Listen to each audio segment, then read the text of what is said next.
Me es muy grato saludarles. Mi nombre es José Sánchez Santander. En esta ocasión comparto con ustedes este tema de educación moral según los autores Kant, Piaget y Durkheim. La filosofía kantiana, en cuanto a la moral, parte desde la visión humana. Afirma que la razón debe tener una influencia en la voluntad. Para este autor, los sentimientos no deben de influir en la ética ni en la moral del individuo. Se debe de buscar siempre la felicidad, pero usando la razón. Sin embargo, para llegar a un razonamiento de la vida, se debe entender que el principio moral tiene que ser un principio categórico, es decir, debo de actuar de este modo o del otro, aun cuando no quisiera. Todo será para el bien de la sociedad, del bien común. La cuestión central de la ética kantiana es qué debo hacer.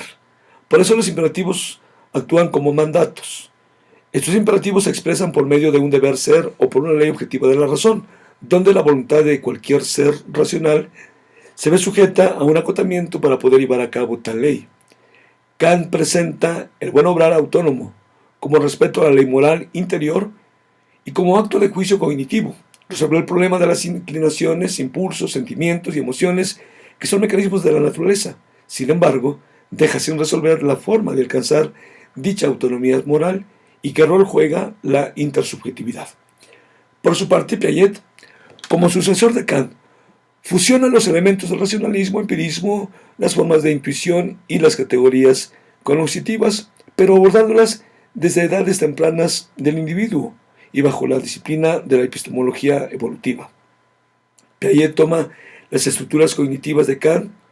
El de a priori kantiano, Piaget lo considera como un a priori transmitido genéticamente, mientras que el posteriori como resultado de todas las experiencias. Piaget menciona que el ser humano en edades muy tempranas actúa de un modo no racional.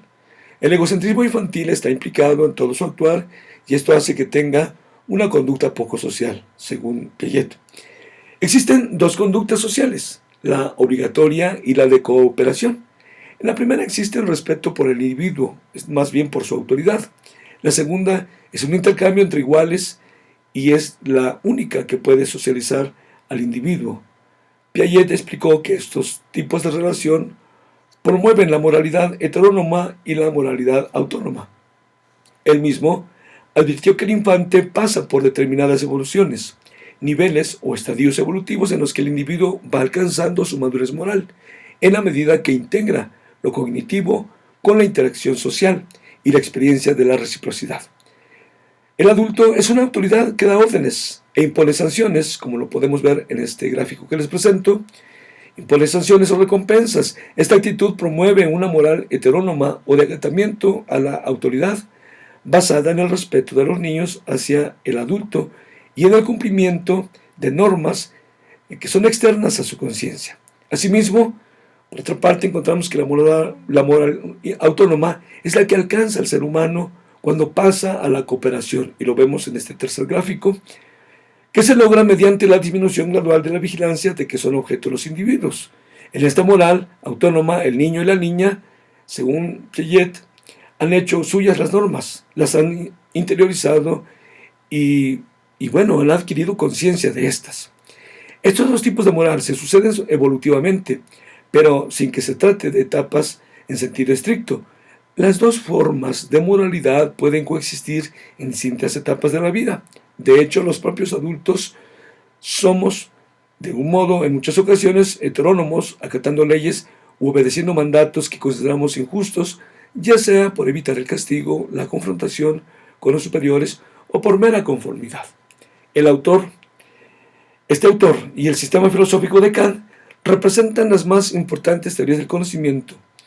Durkheim, por su parte, concibe la educación moral como aquella que debe darse en la etapa escolar y fundarse al mismo tiempo en una racionalidad científica y debe ser laica, es decir, debe estar desvinculada de cualquier tipo de religión, revelada.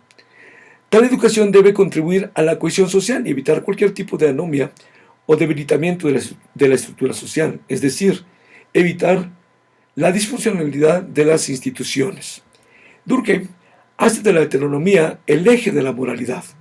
Tiene su correlato ontológico en la subordinación del individuo a la sociedad, entendida esta como ser con entidad propia. Si es posible, solo es posible una duradera y verdadera aceptación de las normas, según Durkheim, si se conocen sus razones de ser y propósitos en cuanto al bienestar común. De ahí la importancia del conocimiento científico y la educación moral pública y laica. A diferencia de la propuesta kantiana, Durkheim considera que las normas morales no son prescritas por la racionalidad subjetiva o individual, sino por la sociedad organizada, la cual obliga desde fuera a modo de fuerza exterior como mandato. En Durkheim se puede apreciar una concepción de educación moral eminentemente adaptativa que legitima el factor social en relación al cumplimiento externo de las normas morales, de tal modo que solo somos seres morales en la medida que somos seres sociales, según Durkheim. Como podemos darnos cuenta, la discusión sobre la educación moral de estos tres autores gira en torno al hecho de si la moral es intrínseca o más bien responde a situaciones extrínsecas que obligan a un actuar correcto. Hay mucho que seguir discutiendo al respecto. Ha sido para mí, mientras tanto, para un gran gusto compartir con ustedes el aporte de estos tres teóricos.